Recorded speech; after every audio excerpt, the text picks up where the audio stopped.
لبيك اللهم لبيك لبيك لا شريك لك لبيك إن الحمد والنعمة لك والملك لا شريك لك لبيك اللهم لبيك لبيك لا شريك لك لبيك إن الحمد والنعمة. السلام علیکم ورحمۃ اللہ وبرکاتہ. ناظرین محترم، welcome back after the break. آپ دیکھ رہے ہیں Hajj journey into the heart of Islam. یہ الحمدللہ 7 پارٹ سیریز ہے اور آج 6واں دن ہے. اور آج کا جو ٹاپک ہے قربانی کے حوالے سے انشاءاللہ بتائیں گے آپ کو ہسٹری، قربانی کی ہسٹری کیا ہے، اور پھر طواف زیارت اور کمپلیشن آف حج انشاءاللہ کیسے ہوتا ہے.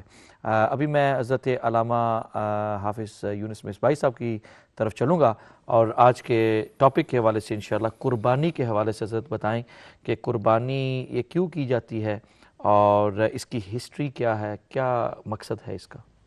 بسم اللہ الرحمن الرحیم. نحمدہ و نصلی علی رسولہ الکریم وعلی آلہ و اصحابہ اجمعین. اما بعد فاعوذ باللہ من الشیطان الرجیم. بسم اللہ الرحمن الرحیم. وترکنا علیہ فی الاخرین. صدق اللہ مولانا العظیم. شہزاد صاحب قبلہ، میں آپ کا شکر گزار ہوں کہ آپ نے مجھے مدعو کیا اور ناظرین کی خدمت میں چند معروضات پیش کرنے کا موقع عنایت کیا. اللہ تعالیٰ مجھے حق کہنے، سب کو حق سننے، اس پر عمل کرنے کی توفیق عطا فرمائے. قربانی کا دن اسے اسلامی زبان میں یوم النحر کہا جاتا ہے. نحر کے معنی ذبح کرنے کے ہوتا ہے. چونکہ اس دن قربانی کا حکم ہے، اس وجہ سے اس کو یوم النحر کا نام دیا گیا. یہ ذو الحجہ کی 10ویں تاریخ اس کو یوم النحر کہا جاتا ہے.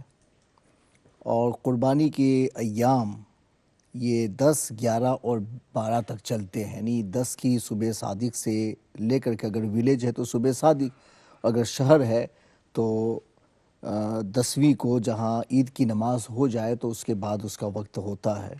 وہاں سے لے کر کے 12ویں کی مغرب سے پہلے اس سے فراغت حاصل کر لینی چاہیے. یہ قربانی کا وقت ہے سب لوگوں کے لیے. قربانی کا جو پس منظر ہے وہ یہ ہے کہ حضرت ابراہیم خلیل اللہ علیہ الصلاۃ والتسلیم کو اللہ تبارک و تعالی نے خواب میں ان کو یہ وحی فرمائی تھی کہ پسندیدہ چیز کو اللہ کے راستے میں قربان کرو. تو انہوں نے اپنے مال، اسباب، سب کچھ اللہ کے راستے میں دے ڈالا کہ اسی کی مانگ ہو، مگر اس کے باوجود بھی خواب بارہا آتے رہے. تو حضرت ابراہیم خلیل اللہ نے خود ہی یہ فیصلہ فرمایا کہ میرے نزدیک سب سے زیادہ پسندیدہ میرا بیٹا اسماعیل ہے، اور مجھے شاید اسی کے بارے میں یہ کہا جا رہا ہے کہ میں انہیں اللہ کی بارگاہ میں پیش کر دوں.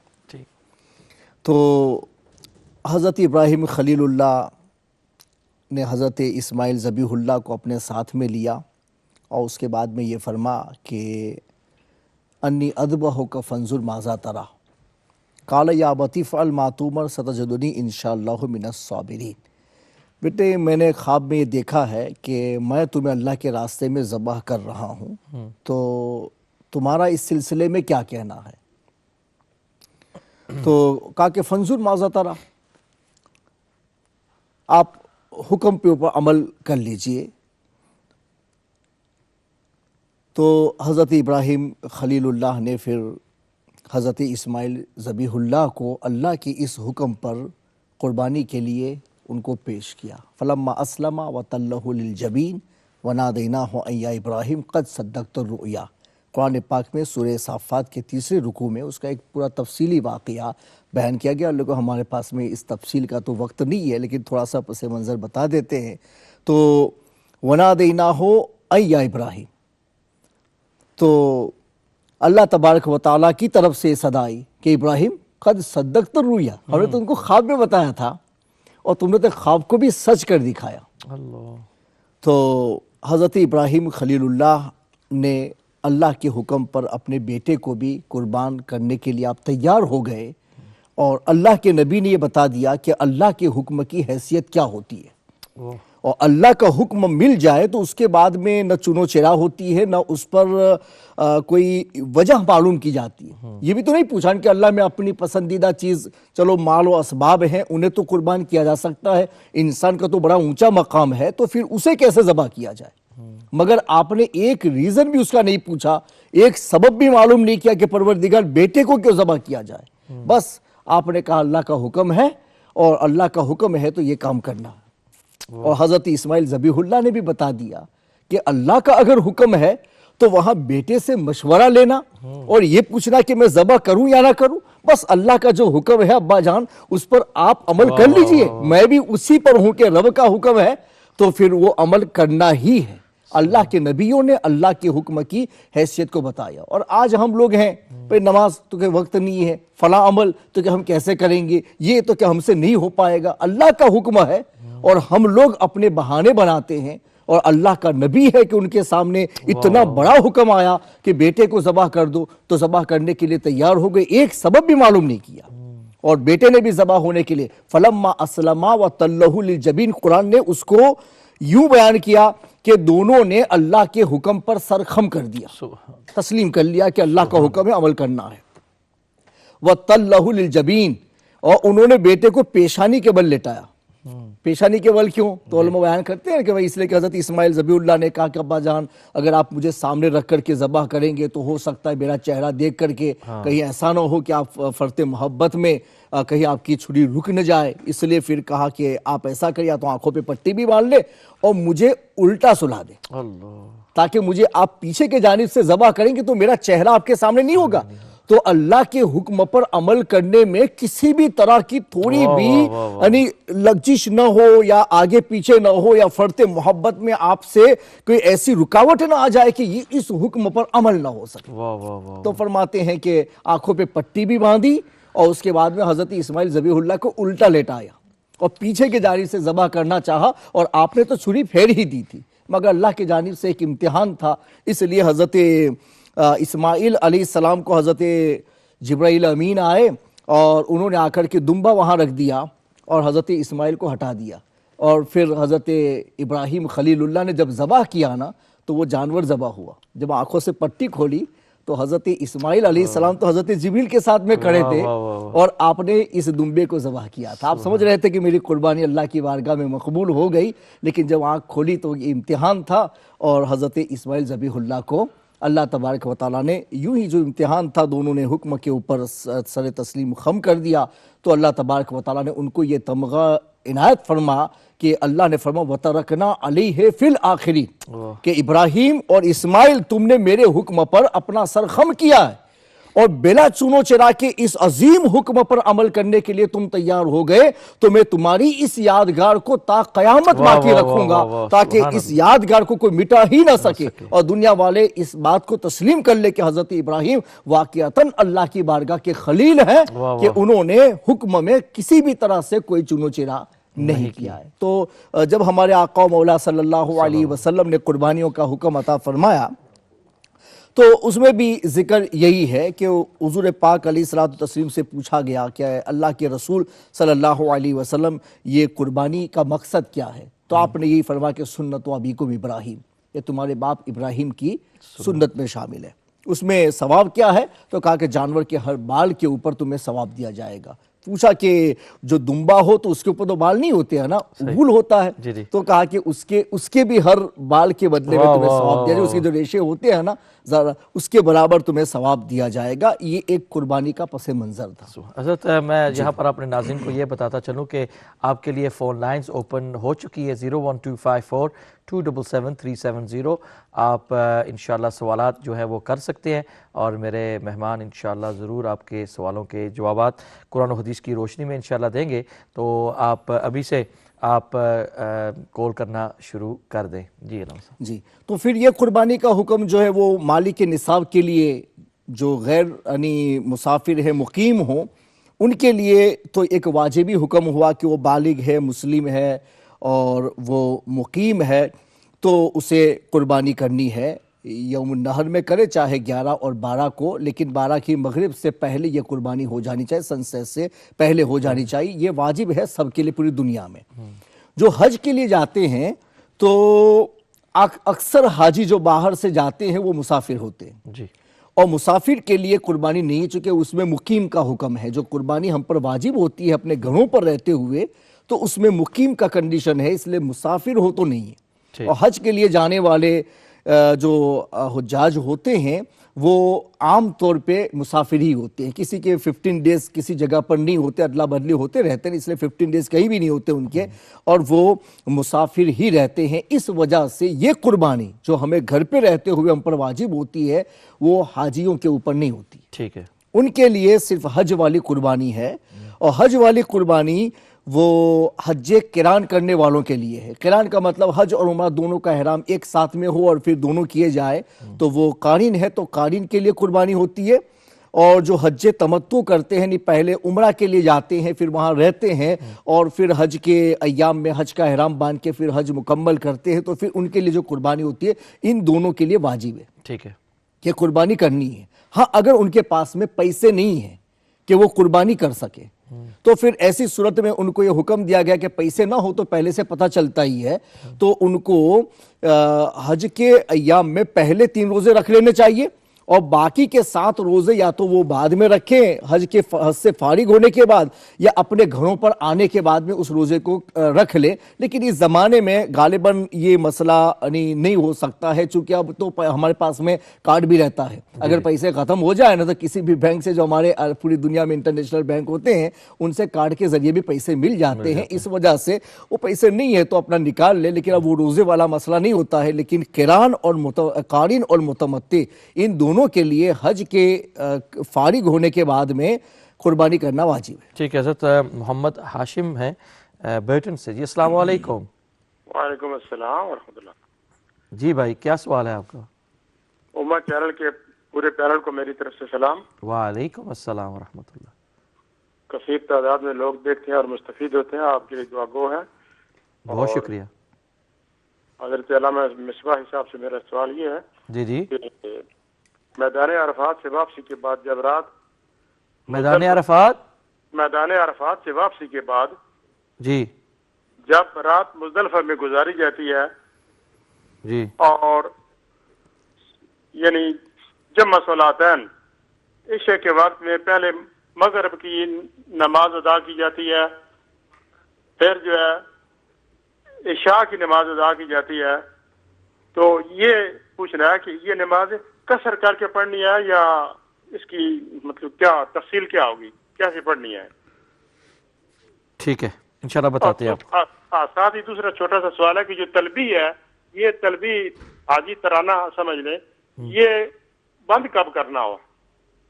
ٹھیک ہے جی مہربانی. ٹھیک ہے بہت شکریہ.